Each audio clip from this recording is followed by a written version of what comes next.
Терпеть нельзя простить. Или терпеть нельзя простить. Привет, я Ольга Вастикова, магистр по психологии, помогаю мужчинам стать увереннее в себе и построить счастливые отношения. Из этого ролика ты узнаешь 5 причин, почему девушка нарушает твои личные границы, историю моего клиента Петра с его девушкой Вероникой, зачем тебе личные границы. В конце ролика ты узнаешь, как общение может решить конфликт. Когда мы говорим о том, чего нельзя прощать девушке, это касается поведения, которое нарушает твои личные границы. Это может быть что угодно, от грубых слов и пренебрежения до более серьезных вещей, как физическое или психологическое насилие. Из-за этих вещей ты можешь чувствовать себя некомфортно и небезопасно, ведь твое самоуважение страдает от атак. Как узнать, есть ли такое поведение, которое наносит тебе урон? Проведем тест. Твоя девушка часто смотрит твои личные сообщения в телефоне без твоего разрешения. Часто ли твоя партнерша игнорирует и не уважает твои чувства и эмоции? Говорит: да не парься, фигня это все, забей. Твоя девушка критикует тебя перед другими людьми или выставляет тебя в неловкое положение? Она навязывает тебе свою точку зрения и не слушает твои аргументы? Твоя девушка часто занимает твое личное пространство и не спрашивает твоего разрешения и не учитывает твои чувства. Если ты ответил «да» на 3-4 вопроса, это может указывать на серьезные нарушения твоих личных границ. Вот тебе 5 объяснений, почему твоя девушка может нарушать твои личные границы. Она просто не понимает. Может, твоя девушка даже не осознает, что она нарушает твои личные границы. Мы все воспитываемся в разных условиях, и у всех свое понимание того, что считается нормой в отношениях. У нее низкая самооценка. Если у твоей девушки низкая самооценка, она может искать подтверждение своей ценности через тебя. И в процессе этого она переступает твою границу. Она боится одиночества или отказа. Если твоя девушка очень боится остаться одна или быть отвергнутой, она может пытаться контролировать тебя, а в результате этого она нарушает твои границы. У нее сложности с управлениями эмоций. Все мы иногда теряем контроль над своими эмоциями, но если это происходит слишком часто, то таким образом можно начать нарушать личные границы и других людей. Она привыкла сильно привязываться к людям. Если твоя девушка привыкла сильно привязываться к людям, она может слишком сильно полагаться на тебя и в процессе этого нарушать твои границы. Давай посмотрим на историю моего клиента Петра с его девушкой Вероникой. Петя был в отношениях с Вероникой около 2 лет. Они встречались в университете и стали неразлучными. Однако, несмотря на их кажущуюся близость, Петя чувствовал себя, что что-то идет не так. На консультациях со мной он объяснил, что в последнее время он начал чувствовать себя некомфортно с Вероникой. Петя заметил, что его девушка стала часто проверять его личные сообщения в телефоне, причем без его разрешения, и стала гнобить его перед друзьями. Это было необычно для Вероники, и Петя был сбит с толку и обеспокоен этим поведением. Он не знал, как обсудить эти проблемы с Вероникой, и он боялся, что он может повредить их отношения. Он хотел понять, что происходит и как избежать унижений. Погрузившись глубже в детали их отношений, Петр начал делиться конкретными ситуациями, когда он чувствовал, что его личные границы были нарушены. Он рассказал о том, как Вероника начала навязывать ему свою точку зрения. Он чувствовал, что Вероника плюет на него и не слышит его мнения. Она заставляет его слушать именно ее мнение. Вероника всячески издевалась и унижала Петра перед их близкими друзьями. И так Пете хотелось провалиться сквозь землю, он чувствовал себя униженным, и это было очень болезненно для него. Вероника могла взять его телефон без спроса и начать там вдруг что-то искать. Петя злился, но не показывал это. Он ведь считал ее адекватной с самого начала и думал, что это пройдет. Все эти ситуации вызвали у Пети тревогу и беспокойство. Он начал сомневаться в своих отношениях с Вероникой и в том, уважает ли она вообще его или нет. После того, как Петя поделился своими проблемами, мы начали глубже анализировать его отношения с Вероникой.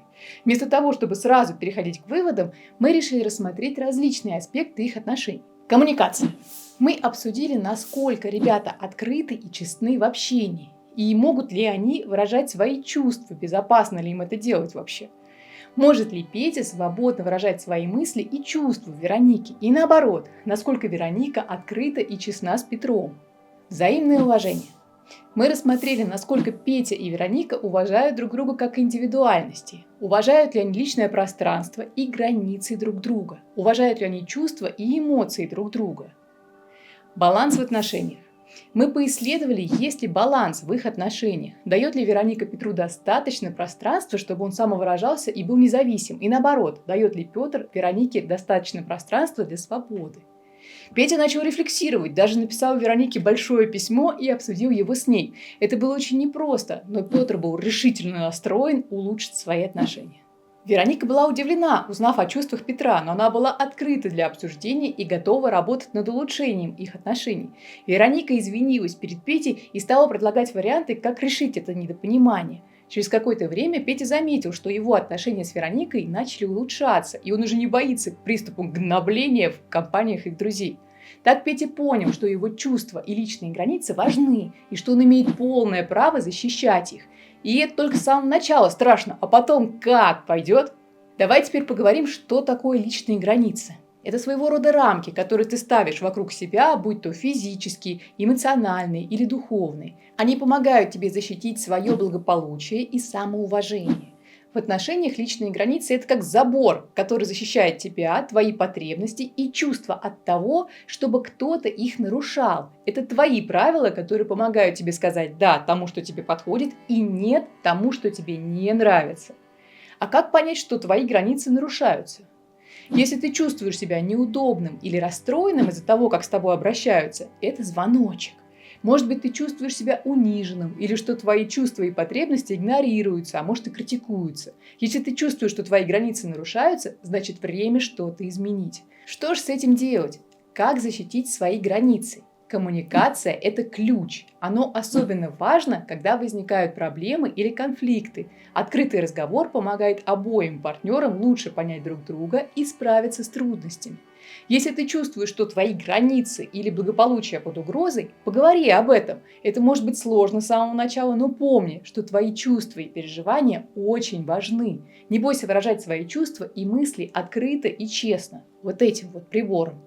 Хочешь поговорить с твоей девушкой о том, что тебя беспокоит? Вот тебе 3 шага.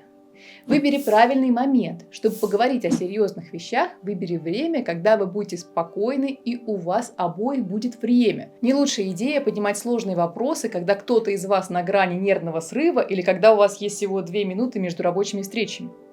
Используй я-высказывание. Вместо того, чтобы кричать на нее «ты вечно что-то делаешь не так», попробуй сказать ей нечто вроде «мне кажется, когда ты…» Это поможет сделать разговор менее напряженным, и ты сможешь выразить свои чувства вместо того, чтобы обвинить ее в чем-то. Слушай ее мнение. Не забывай, что общение – это не только о том, что ты говоришь, но и о том, что ты слушаешь. Позволь ей выразить свои чувства и мысли. Отношения не для того, чтобы выиграть спор. Твоя цель – решить проблему и улучшить отношения. Но что делать, если, несмотря на все твои усилия, она продолжает вести тебя так, как тебе не нравится?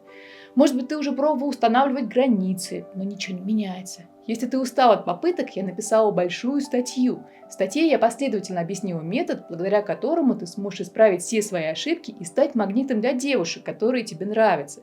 Ранее я делилась этим методом только с участниками платного курса и на личных консультациях. Но теперь шок!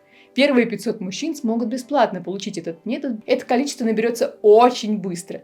Поэтому ты счастливчик, ты можешь забрать действующее руководство прямо сейчас. Переходи по ссылке в закрепленном комментарии к этому видео и получи методичку. И поверь, эта статья слишком полезная для того, чтобы быть бесплатной, поэтому не упусти ее. Если ты чувствуешь, что твои границы неуважительно нарушаются, помни, что ты достоин уважения и любви. Твои чувства имеют значение, и тебе не нужно терпеть поведение, которое тебя беспокоит или унижает. Это может потребовать смелости и усилий, но помни, ты красавчик, и Вастикова с тобой.